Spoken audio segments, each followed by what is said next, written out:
Shadow, no! Stop! My desperate cry cut through the crisp October air like a blade, but it was too late. Shadow couldn't stop, wouldn't stop. The sound was horrifying. Scrape, scrape, scrape. His powerful claws tore into the earth with a frenzy I'd never witnessed in 12 years as a veterinarian. Dirt flew in every direction, and the sharp ring of nails striking stone echoed across the silent cemetery like gunshots. For an entire year, this German shepherd had been nothing but a hollow shell of grief. He'd barely eaten, rarely moved, never played.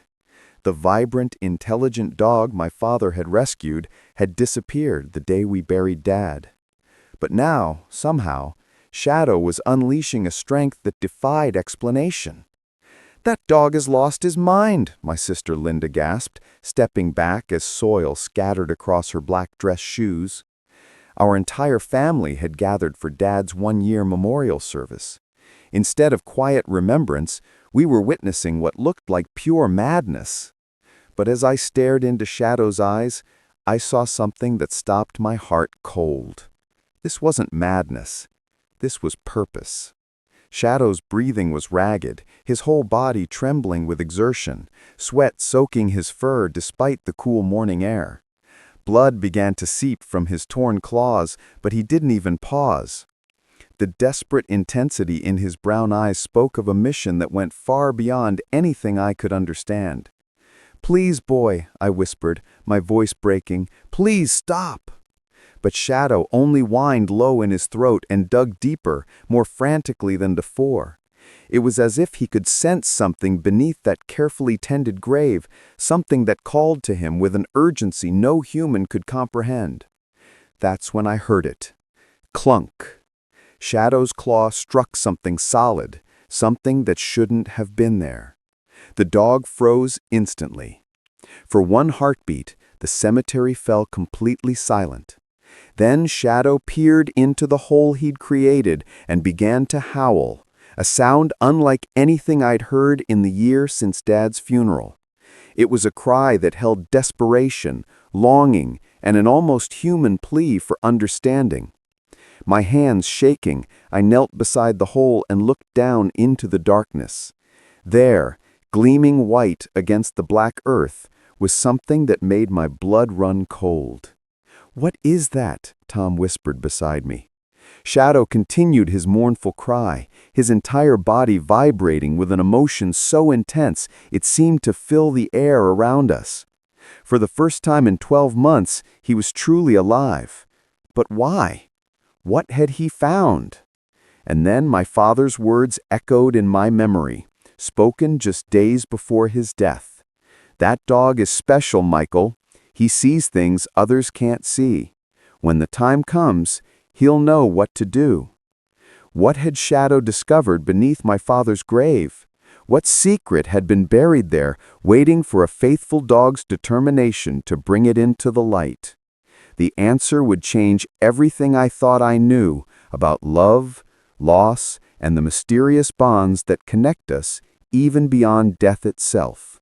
Chapter 1. The Dog That Wouldn't Stop Digging. You know, there are moments in life that change everything. Moments when the world shifts beneath your feet and you realize that what you thought you knew was just the surface of something much deeper. For me, that moment came on a gray October morning, exactly 1 year after we laid my father to rest. My name is Michael Harris, and I'm a veterinarian in the small town of Cedar Grove, Georgia. I've spent the better part of 43 years thinking I understood animals, their behaviors, their instincts, their hearts. But on that morning, standing in Magnolia Hill Cemetery with my family gathered around Dad's grave, I learned that sometimes the creatures we think we know best are the ones holding the deepest secrets. The air was crisp that day, carrying the scent of autumn leaves and the faint fragrance of the white roses my sister Linda had brought. We'd all come together for Dad's memorial. Me, Linda, my younger brother Tom, and a handful of neighbors who still remembered Harold Harris as the man who'd never turned away a soul in need. Dad had been gone exactly 1 year, but the grief still felt fresh, like a wound that refused to heal properly. I should have left Shadow at home. I knew that now. But he'd been so listless for months, so withdrawn since Dad's passing, that I thought maybe being here, maybe feeling close to the man who'd rescued him from that shelter 8 years ago, might help somehow. Shadow was Dad's dog first, a German shepherd with intelligent brown eyes and a coat the color of storm clouds. When Dad died suddenly of a heart attack last October, Shadow had fallen into what I can only describe as profound depression. As a veterinarian, I'd seen grieving animals before. Dogs who wouldn't eat after losing their owners, cats who searched every room of an empty house. But Shadow's grief was different, deeper, more purposeful somehow. He'd sit by Dad's favorite chair for hours, not sleeping, just watching the door as if waiting for footsteps that would never come. That morning, as Reverend Mackenzie began reading from Psalms, Shadow stood quietly beside me. His leash felt loose in my hand. For a moment, I allowed myself to hope that this visit might bring him some peace, some closure that all my medical training couldn't provide. "The Lord is my shepherd," Reverend Mackenzie's voice carried across the small gathering. "I shall not want." That's when it started. At first, it was just a low whine. Shadow's ears perked up, his body tensing in a way I hadn't seen in months. Then, without warning, he lunged forward with such force that the leash slipped from my startled grip. "Shadow!" I called out, but he was already at the grave, his powerful paws digging frantically into the earth that covered my father's resting place. The sound was horrible. Claws scraping against stone, dirt flying in every direction. My sister Linda gasped, stepping back as soil scattered across her dress shoes. Tom rushed forward to help me, but Shadow was possessed by something beyond reason or training. "Get him off there!" Linda's voice was sharp with horror. "Michael, this is desecration!" I dropped to my knees beside Shadow, trying to wrap my arms around his chest, but he was stronger than I remembered. All those months of barely eating, of lying motionless in the corner, where had this sudden strength come from? "Easy, boy," I whispered, the way I'd done countless times in my clinic with frightened animals. "Easy now." But when I looked into his eyes, what I saw there stopped me cold. This wasn't the frantic digging of a confused or misbehaving dog. This wasn't destruction or disrespect. Shadow's eyes held something I'd never seen before. An urgent, desperate intelligence. It was as if he was trying to tell me something, trying to show me something that only he could see. The other mourners had fallen silent, watching in shock as I struggled with the 90-pound animal who had once been gentle enough to let neighborhood children pull his ears. Mrs. Patterson from next door shook her head sadly. "Poor thing's finally lost his mind," she murmured to her husband. But I knew animals. I built my entire life around understanding them, healing them, reading the signals they couldn't put into words. And every instinct I'd honed over 2 decades of veterinary practice was telling me the same thing. Shadow wasn't acting out of madness or grief. He was trying to tell us something. Something about what lay beneath that carefully tended grave. Chapter 2. A Year of Silence. The drive home from the cemetery that morning was the longest 15 minutes of my life. Shadow sat in the passenger seat of my pickup truck, panting heavily from his exertion, dirt still caked under his claws. Every few seconds, he'd whine softly and turn to look back through the rear window as if he'd left something unfinished behind him. Linda and Tom had stayed to clean up the scattered soil and flowers, their faces tight with embarrassment and concern. I could still hear Linda's words echoing in my mind. "You need to do something about that dog, Michael. He's becoming dangerous." Dangerous? The word felt wrong applied to Shadow, like calling a mourning dove a hawk. But I understood her fear. What we'd witnessed at the grave wasn't normal animal behavior. And after the year we'd all endured, none of us had much tolerance left for anything that felt out of control. You see, Shadow's grief had been our grief, magnified and made visible in ways that sometimes felt unbearable to witness. In the weeks immediately following Dad's funeral, I'd expected some behavioral changes. Animals mourn differently than humans, but they do mourn.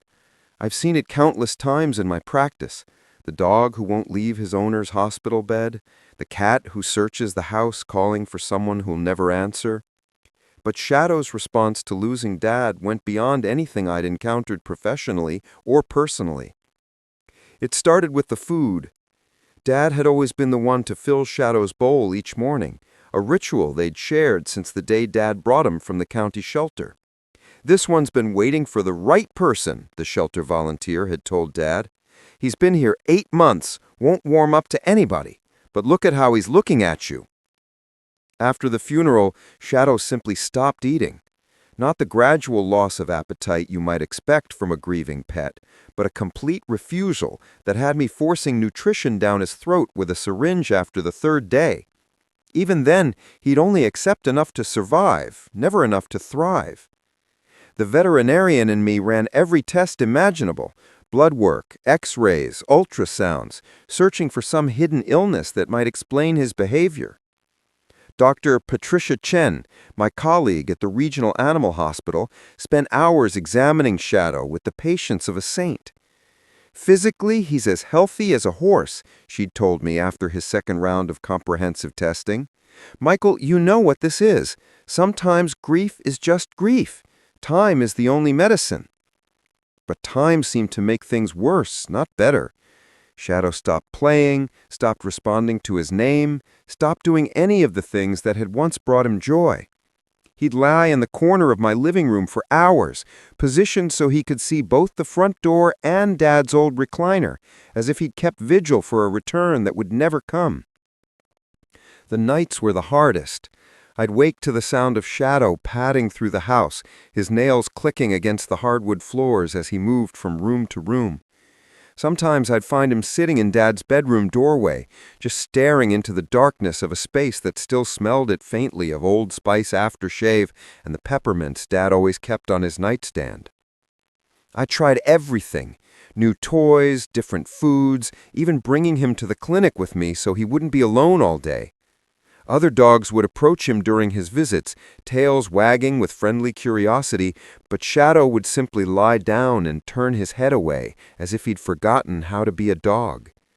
The local children who used to race over to pet him when we walked through town would ask, "What's wrong with Shadow, Dr. Harris?" Their innocent questions cut deeper than any adult's concerned observations.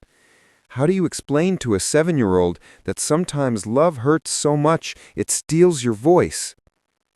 By spring, I'd begun to wonder if Linda was right about considering more drastic options. Shadow had lost nearly 20 pounds, his once glossy coat had turned dull and patchy, and his eyes held an emptiness that made my chest ache every time I looked at him. Dr. Chen gently suggested that perhaps the kindest thing would be to let Shadow go, to spare him any more suffering. The conversation left me sitting in my truck outside her office for an hour, sobbing like I hadn't since the day we lost Dad. But somehow I couldn't do it. Call it stubbornness, call it hope, call it the same intuition that made me become a veterinarian in the first place. Something deep inside told me that Shadow wasn't ready to give up. He was waiting for something, though I had no idea what. That something, I now realized, had been waiting for us at that cemetery. Next, I'll share with you the words my father spoke just days before he died, words that seemed meaningless at the time, but now felt like a prophecy waiting to be fulfilled. Chapter 3: The Father's Warning. 3 days before Dad died, he said something that I've carried with me every single day since. At the time, I thought it was just the rambling of an old man whose heart medication was making him a little foggy. Now, sitting in my kitchen that afternoon after the cemetery incident, those words felt like they were burning a hole in my memory. It had been a Tuesday evening in early October. The leaves were just starting to turn, and I'd stopped by Dad's house after a long day at the clinic. He was in his favorite spot, that old leather recliner he'd had since I was a boy, with Shadow curled up on the floor beside him. Dad's weathered hand was resting on Shadow's head, fingers absently stroking behind the dog's ears the way he'd done thousands of times before. "You look tired, son," Dad had said when I walked in, though, truthfully, he was the one who looked exhausted. His color wasn't good, and I'd been after him for weeks to see Dr. Morrison about his shortness of breath. "Long day," I'd replied, settling into the chair across from him. "Mrs. Henderson's mare is having complications with her pregnancy, and I've got 3 surgeries scheduled for tomorrow." Dad nodded, but I could tell his attention was elsewhere. His eyes had that distant look he sometimes got when he was thinking about Mom, or the war, or things too deep for casual conversation. Shadow seemed to sense it too. The dog lifted his head and looked up at Dad with those intelligent brown eyes, as if he was listening to something I couldn't hear. "Michael," Dad said finally, his voice quieter than usual, "I need to tell you something about that dog." I remember feeling a little spike of concern. "Is he sick? I just gave him his physical last month." No, he waved his hand dismissively. "He's healthy as a horse. But he's different, special. I've known it since the day I brought him home." He paused, his fingers still moving through Shadow's fur. "That dog sees things, knows things. He's got a sense about him that goes deeper than most animals." I smiled indulgently, the way you do when someone you love starts talking about things that don't quite make sense. "All dogs are intuitive, Dad. It's part of their nature." But Dad shook his head, more seriously than I expected. "This is different, son. Shadow's been watching me lately, really watching, like he knows something's coming." He looked down at the dog, and I swear I saw something pass between them, some kind of understanding that didn't require words. "Dad, if you're not feeling well, listen to me, Michael."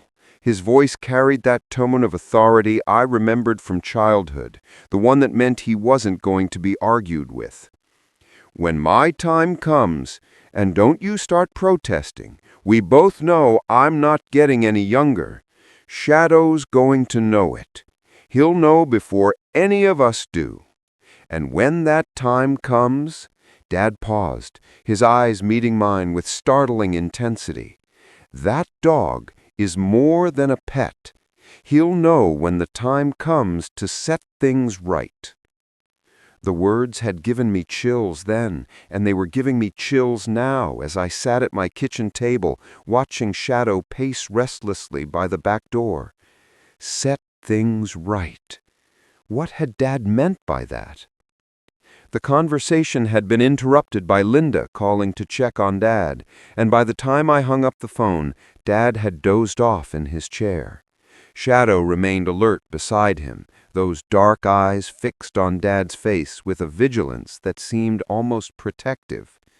I'd kissed Dad's forehead before leaving that night, breathing in the familiar scent of his aftershave, and thinking I'd have plenty of time to ask him what he'd meant. 3 days later, I got the call from Mrs. Patterson. Dad had collapsed in his garden while picking tomatoes for his neighbor's grandchildren. Shadow had been the one to alert her, standing at her back door and barking with such urgency that she'd followed him straight to where Dad lay unconscious among the vine-ripened tomatoes. By the time the paramedics arrived, Dad was gone. A massive heart attack, Dr. Morrison said later. Quick and relatively painless. The kind of passing Dad would have wanted if he'd had a choice. But it was Shadow's behavior that haunted me. Mrs. Patterson said he'd stayed by Dad's side until the ambulance came, then simply walked to the corner of the garden and lay down. He hadn't moved, hadn't whined, hadn't shown any of the distress you'd expect from a dog who just lost his master. It was as if he'd known this moment was coming and was preparing for it. Now, after what I'd witnessed at the cemetery, Dad's cryptic words were taking on new meaning. Shadow knew something was coming, not just Dad's death, but something more. Something that required him to dig frantically at that grave until we paid attention. My phone rang, interrupting my thoughts. It was Linda, her voice tight with worry and frustration. "Michael, we need to talk about today. What happened at the cemetery, it wasn't normal. Tom thinks we should call someone, maybe have Shadow evaluated by a specialist." I looked across the room at Shadow, who had finally settled by the fireplace, but whose ears were still alert, as if he was listening to our conversation. Those intelligent eyes met mine, and for a moment I could swear I saw the same urgent desperation I'd witnessed at the grave. "Linda," I said slowly, the pieces of a puzzle beginning to form in my mind. "What if Shadow wasn't being disrespectful? What if he was trying to tell us something?" The silence on the other end of the line stretched long enough that I wondered if we'd been disconnected. When Linda finally spoke, her voice was carefully measured. "Tell us what exactly?" I took a deep breath, knowing how crazy this was going to sound. "I think Dad knew this would happen. I think he tried to prepare me for it. Tomorrow, I'll tell you about the decision that would change everything. The choice that would either prove my father's words prophetic or confirm that grief had driven both Shadow and me beyond reason." Chapter 4. The Secret Beneath the Soil. I didn't sleep that night. Couldn't sleep. Every time I closed my eyes, I saw Shadow's desperate clawing at Dad's grave, heard the scraping sound of his nails against stone and earth. By 3 in the morning, I was sitting at my kitchen table with a cup of coffee that had long gone cold, staring at my phone and wrestling with the most irrational decision I'd ever considered. Shadow lay nearby, but he wasn't really resting. Every few minutes, he'd lift his head and look toward the front door, then back at me, as if asking a question I didn't know how to answer. The restlessness that had consumed him at the cemetery seemed to have followed us home, settling into the house like an unwelcomed guest.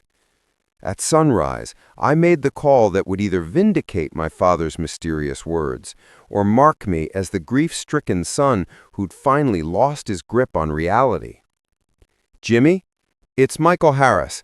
I need a favor, and it's going to sound crazy."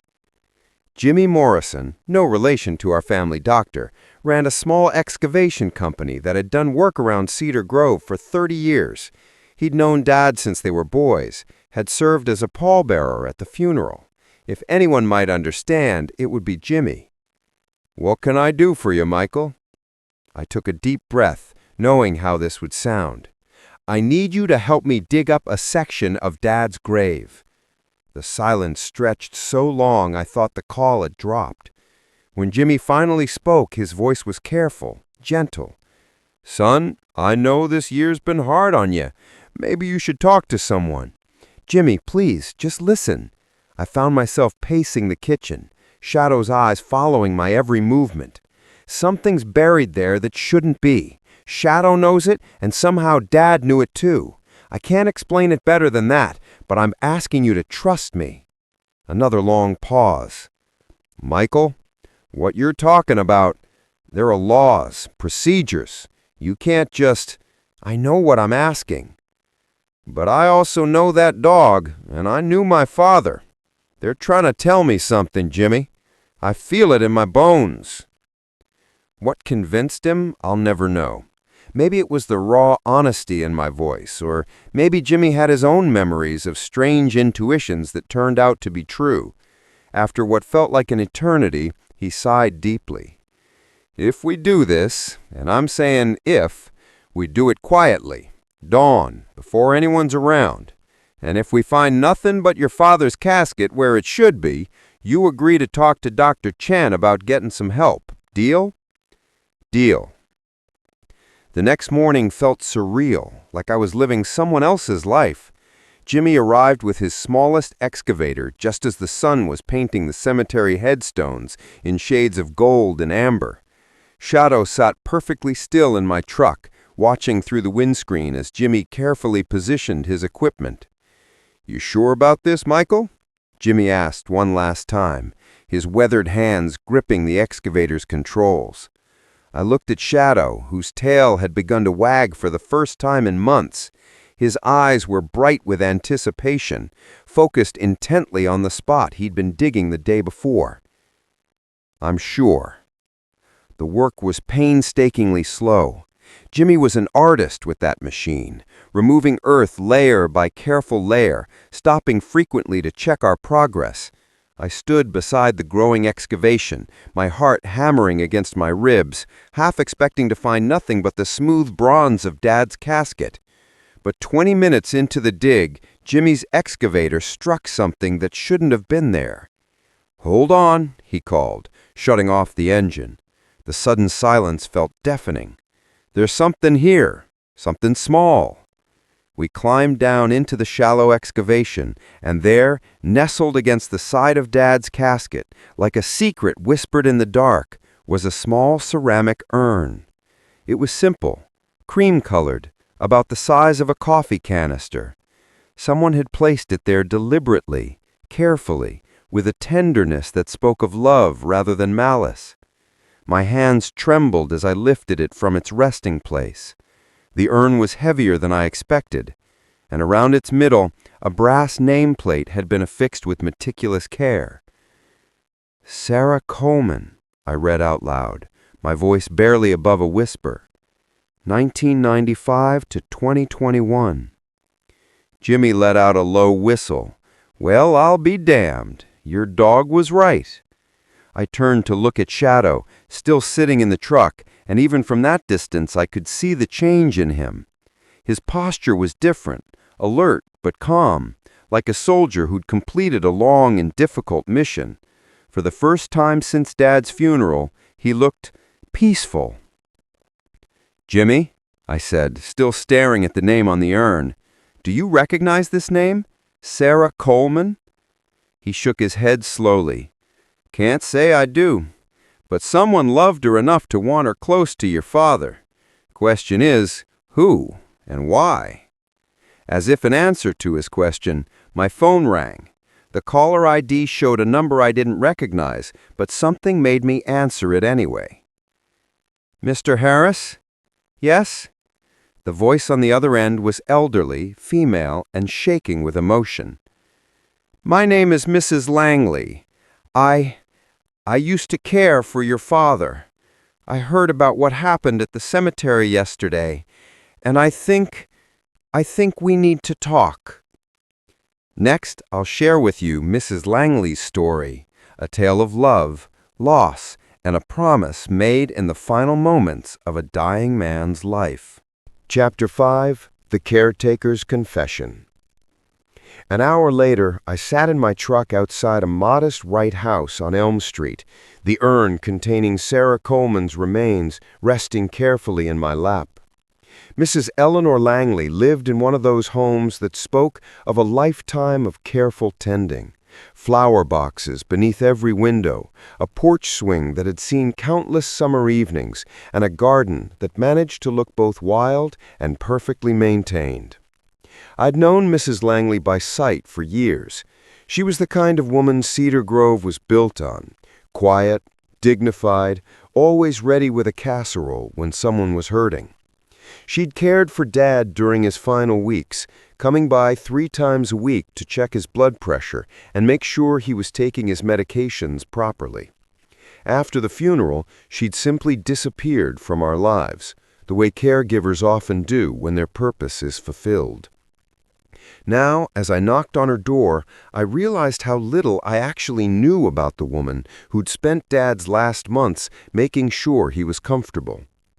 She answered almost immediately, as if she'd been waiting by the window. Mrs. Langley was smaller than I remembered, probably in her early 70s, with silver hair pulled back in a neat bun, and eyes that held the kind of weariness that comes from carrying too many secrets for too long. "Mr. Harris," she said, her voice barely above a whisper, "thank you for coming. Please, come in." Her living room was exactly what I'd expected. Doilies on the end tables, family photographs covering every surface, and the lingering scent of lavender and fresh-baked bread. But what struck me most was how her hands shook as she gestured for me to sit on her floral sofa. "Mrs. Langley," I began, placing the urn gently on her coffee table, "I think this belongs to you." The moment she saw it, she collapsed into her chair as if her legs had given out. Her hands flew to cover her mouth, and tears began streaming down her weathered cheeks. "Oh, Sarah," she whispered, reaching toward the urn with trembling fingers, "my sweet Sarah girl." I waited, letting her have her moment with whatever memories the urn held. Outside, I could hear Shadow in the truck, calm for the first time in months, as if he knew his work was done. "She was my daughter," Mrs. Langley finally said, her voice thick with emotion. "My only child, born when I was already 45, after years of believing I'd never be a mother. She was everything to me." She stood slowly and walked to a bookshelf, retrieving a small photo album. The pictures she showed me revealed a beautiful young woman with her mother's gentle eyes and a smile that could light up a room. Sarah at graduation, Sarah at her wedding to a young man with kind eyes, Sarah holding a baby that must have been born shortly before her death. She got sick when she was 24, cancer. We fought it for 2 years, spent every penny I had on treatments, experimental therapies, anything that might give us hope. But in the end, she wiped her eyes with a tissue that had seen too much use already. When Sarah died, I couldn't afford a proper burial. The medical bills had taken everything. I was working 3 jobs just to keep my house, and the funeral home wanted $5,000 I simply didn't have. They were going to have her cremated and stored in their basement until I could pay. The pain in her voice was so raw that I found myself leaning forward, wanting somehow to absorb some of her anguish. "Your father knew about Sarah. I'd told him about her during one of our visits, how proud I was of her, how much I missed her. He was such a good listener, Mr. Harris. He'd let me talk about her while I checked his blood pressure, never making me feel foolish for going on about my daughter." She paused, looking directly at me with eyes that held both shame and defiance. "The week before he died, your father called me to his house. He seemed different that day. More serious. He told me he knew about my situation with Sarah's remains, and he had a proposition." My heart began to race. What kind of proposition? Mrs. Langley's voice dropped to almost a whisper.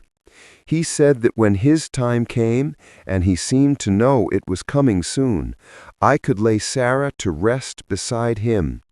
He said the dead shouldn't be alone, and neither should the living. He made me promise that after his funeral, when things had settled, I would bring Sarah's ashes to the cemetery." She looked at the urn with such tenderness that I felt my own eyes beginning to water. "He told me, Eleanor, when the time comes, family isn't about blood, it's about love.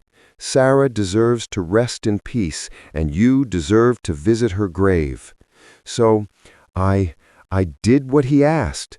I waited a month after the funeral, went to the cemetery at dawn, and buried her ashes right beside his casket.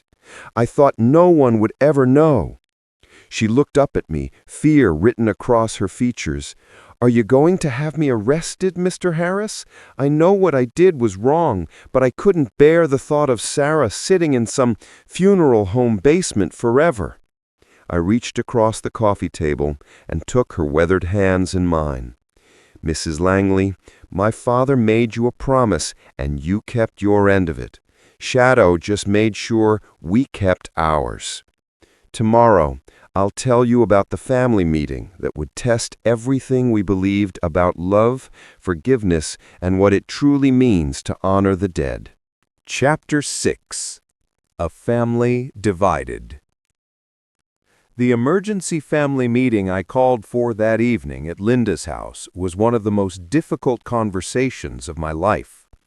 I sat at her dining room table, the same one where we'd shared countless holiday meals with Dad, with Sarah Coleman's urn positioned carefully between us, like a silent witness to our divided hearts. Linda paced behind her chair, her usually perfect composure cracking with every step.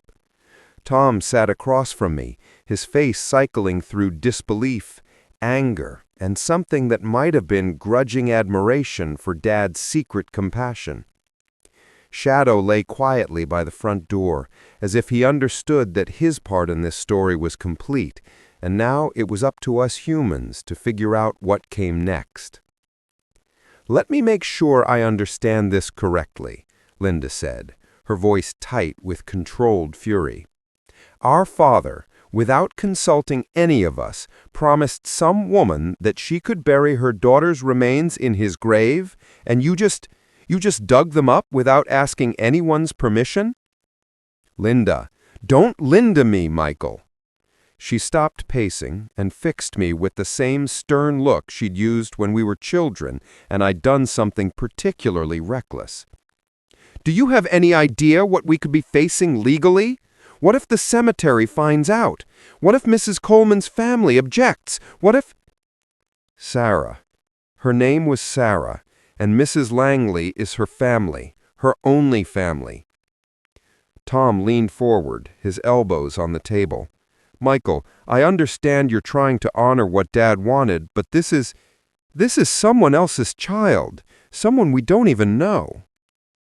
"Dad knew her," I said, feeling the weight of responsibility settling on my shoulders like a heavy coat. "He cared enough about Mrs. Langley's grief to make her a promise. Are we going to be the ones to break that promise now?" Linda slammed her palm against the wall, making us all jump.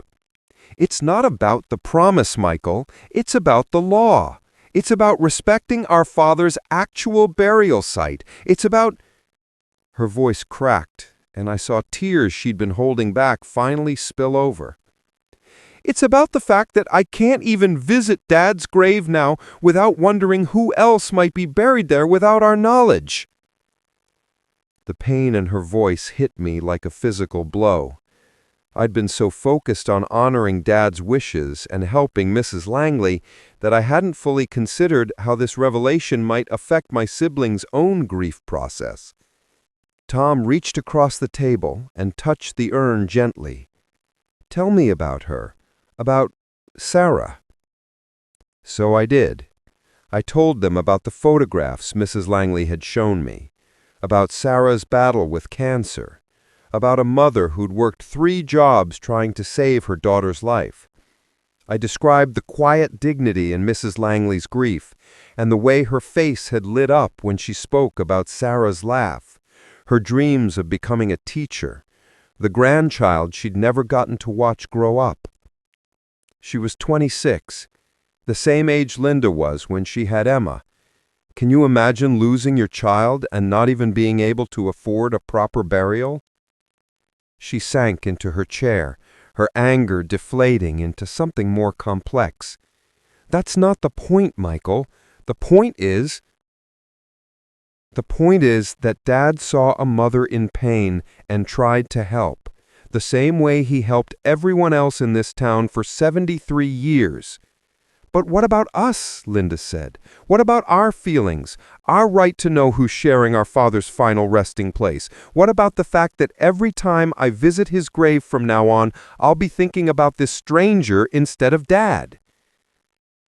I looked at Shadow, who had lifted his head at the sound of Linda's distress. Those intelligent eyes met mine, and I could swear I saw understanding there, not just of the situation, but of what needed to happen next. What if she didn't have to be a stranger? I asked. Both my siblings looked at me with identical expressions of confusion. What if we honored Dad's promise properly? What if we gave Sarah the burial she deserves and gave Mrs. Langley a real place to grieve, not hidden in the dark like some shameful secret, but openly, with dignity? Tom's eyes widened. You're talking about a second funeral. I'm talking about doing what Dad would have done if he'd lived long enough to see his promise through. Linda was quiet for a long moment, staring at the urn. When she finally spoke, her voice held a mixture of resignation and grudging respect. He really said that, about family being about love instead of blood? Those were his exact words, according to Mrs. Langley. God, she whispered, pressing her hands to her face. That sounds exactly like something Dad would say. Tom reached over and squeezed Linda's shoulder. You know he would have helped her if he'd been able to. You know he would have found a way. Linda looked up at me, her eyes red but clear.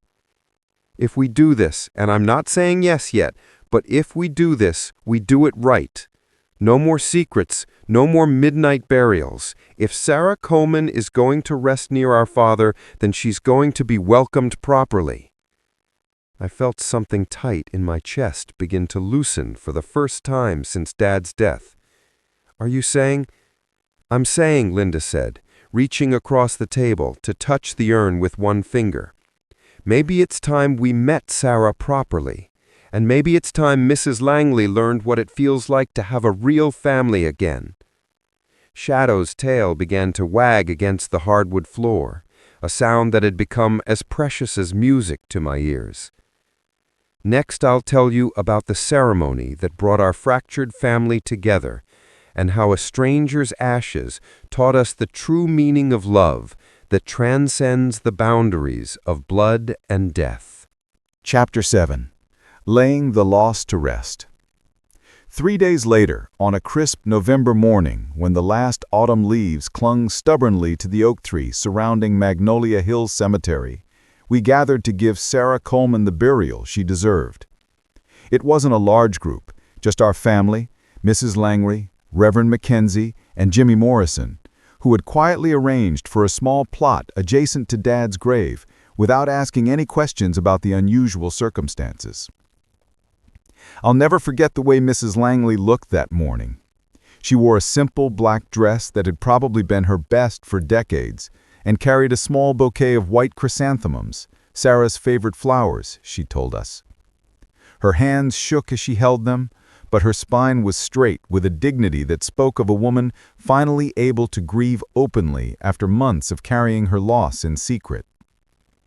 Shadow walked beside her as we made our way to the gravesite, and I was struck by how natural they looked together. During the past 3 days, while we'd been making arrangements, Mrs. Langley had visited my house twice to spend time with the dog who had made this moment possible. Shadow seemed to understand that she needed his comfort, staying close to her side and allowing her to stroke his fur while she told us more stories about Sarah. She would have loved him, Mrs. Langley said during one of these visits, watching Shadow rest his head on her knee. Sarah always said animals could sense the goodness in people. She would have said Shadow has the biggest heart of any creature she'd ever met. Now, as Reverend Mackenzie opened his worn Bible and began to speak, I found myself thinking about the chain of love that had brought us all to this moment. Dad's compassion for a grieving mother, Mrs. Langley's desperate love for her daughter, Shadow's mysterious understanding that some wrongs needed to be made right. All of it had led to this small group of people standing together in the morning sunshine, finally giving Sarah Coleman the farewell she deserved. We gather not just to lay Sarah to rest, Reverend Mackenzie said, his voice carrying across the quiet cemetery, but to celebrate a love that was so strong it refused to be buried in secrecy. Harold Harris saw a mother's pain and offered what comfort he could. Today we honor not just Sarah's memory, but the kindness that brought us together. Linda stepped forward, surprising me by pulling a folded piece of paper from her purse. I didn't know Sarah, she began, her voice steady but emotional. But I know what it means to love a daughter, and I know what my father would have wanted me to say. She cleared her throat and continued. Dad used to tell us that the measure of a person isn't in what they accumulate in life, but in how much love they leave behind. Sarah left behind a mother who loved her enough to work 3 jobs, to fight impossible battles, to carry her grief with grace and dignity. That kind of love doesn't end with death. It continues in the lives it touches. Tom stepped forward next, placing his hand on the small headstone we'd had engraved with Sarah's name and dates. Sarah, we never met you, but you've taught us something important about family.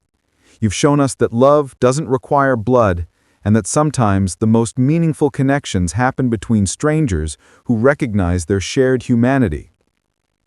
When it was my turn to speak, I looked at Mrs. Langley's tear-stained face and knew that whatever words I chose had to honor not just Sarah, but the courage it had taken for a grieving mother to trust us with her story. Sarah, I said, addressing the small urn that would soon be placed in its permanent resting place, your mother told us you wanted to be a teacher. Today, you've taught us the most important lesson any of us have ever learned, that love finds a way to complete its work, even when it seems impossible. You're not a stranger here anymore. You're family. Mrs. Langley stepped forward with trembling hands to place the urn in the ground. As she did, Shadow moved to stand beside her, his solid presence offering silent support. Together, they sprinkled the first handful of earth over Sarah's final resting place, and I saw something I hadn't seen in Mrs. Langley's face since the day I met her. Peace. As we walked away from the ceremony, Mrs. Langley fell into step beside me, Shadow trotting contentedly between us. Mr. Harris, she said quietly, I want you to know that your father talked about you and your siblings often during our visits. He was so proud of the man you'd become, so confident that when the time came, you'd know how to do the right thing. I felt tears I hadn't expected stinging my eyes. How could he have known this would happen? She smiled, the first genuine smile I'd seen from her. I think some people just have a gift for seeing love where others might miss it. Your father was one of those people, and now, it seems, so are you. Chapter 8. Lessons from the Grave. 6 months have passed since that November morning when we laid Sarah Coleman to rest beside my father, and I find myself changed in ways I never expected. As I sit here in Dad's old recliner, the same chair where he spoke those prophetic words about Shadow, I'm struck by how much wisdom can emerge from the most unexpected places. Shadow lies contentedly at my feet, no longer the hollow-eyed, grief-stricken animal who had haunted my house for a year. His coat has regained its lustrous shine, his appetite has returned with enthusiasm, and most remarkably, he's begun to play again. Just yesterday, I watched him chase butterflies in the backyard with the pure joy of a puppy, as if Sarah's proper burial had lifted some invisible weight from his shoulders. The transformation in Mrs. Langley has been equally profound. She visits Sarah's grave twice a week now, always bringing fresh flowers and often staying to talk with Dad as well. She told me that having a real place to grieve, a headstone to touch, and flowers to tend has given her a peace she thought she'd lost forever. More than that, she's become part of our family in ways none of us anticipated. Linda stops by Mrs. Langley's house every Sunday after church, often bringing a granddaughter Emma to hear stories about Sarah. Tom has hired Mrs. Langley to help with bookkeeping at his hardware store, not because he needed the help, but because he recognized that sometimes the best healing comes from feeling useful again. And I found myself looking forward to our Tuesday evening dinners when Mrs. Langley comes to my house to cook Dad's favorite recipes and share memories of the man who changed both our lives with a single act of compassion. But perhaps the most unexpected change has been in my veterinary practice. Word spread through Cedar Grove about what had happened to Dad's grave, and somehow the story transformed from scandalous gossip into something else entirely. A reminder that love takes many forms, and that sometimes the greatest acts of kindness happen in secret. Family started coming to me with stories they'd never shared before. Mrs. Patterson confessed that she'd been rationing her old cat's medication because she couldn't afford the full prescription. Young couples admitted they'd been delaying spaying their dogs because the procedure cost more than their monthly grocery budget. Elderly widowers revealed they'd been considering surrendering beloved pets because vet bills had become impossible to manage on fixed incomes. Dad's example had opened my eyes to something I should have seen years ago, that healing isn't just about medicine and surgery. Sometimes it's about recognizing that pride and financial hardship can be as deadly as any disease, and that a veterinarian's job isn't finished until every animal in his care has access to the treatment they need. So I started the Harold Harris Memorial Fund, a small foundation that helps families in our community afford veterinary care for their pets. Linda manages the paperwork with her usual efficiency. Tom donates supplies from his store, and Mrs. Langley volunteers her time to coordinate visits to homebound elderly people whose pets need basic care. Even Shadow has become part of the program. His gentle presence seems to calm anxious animals during their treatments. The fund isn't large, and we can't help everyone, but we're making a difference. Last month, we were able to save a young mother's diabetic cat, providing months of insulin that she couldn't afford after her husband's job loss. 2 weeks ago, we helped an elderly veteran get surgery for his arthritic dog, whose companionship had been his lifeline through severe depression. Each time I write a check from the fund, I think about Dad's words to Mrs. Langley. When the time comes, family isn't about blood, it's about love. He was right, but I've learned something else too. Love isn't just about the connections we make with each other. It's about recognizing that we're all part of something larger than ourselves. Shadow taught me that animals understand this instinctively. They don't see strangers and family members. They see beings who need help, beings who deserve compassion, beings whose suffering matters. That day at the cemetery, when Shadow clawed desperately at Dad's grave, he wasn't just trying to solve a mystery, he was trying to restore balance to a world where love had been forced to hide in darkness.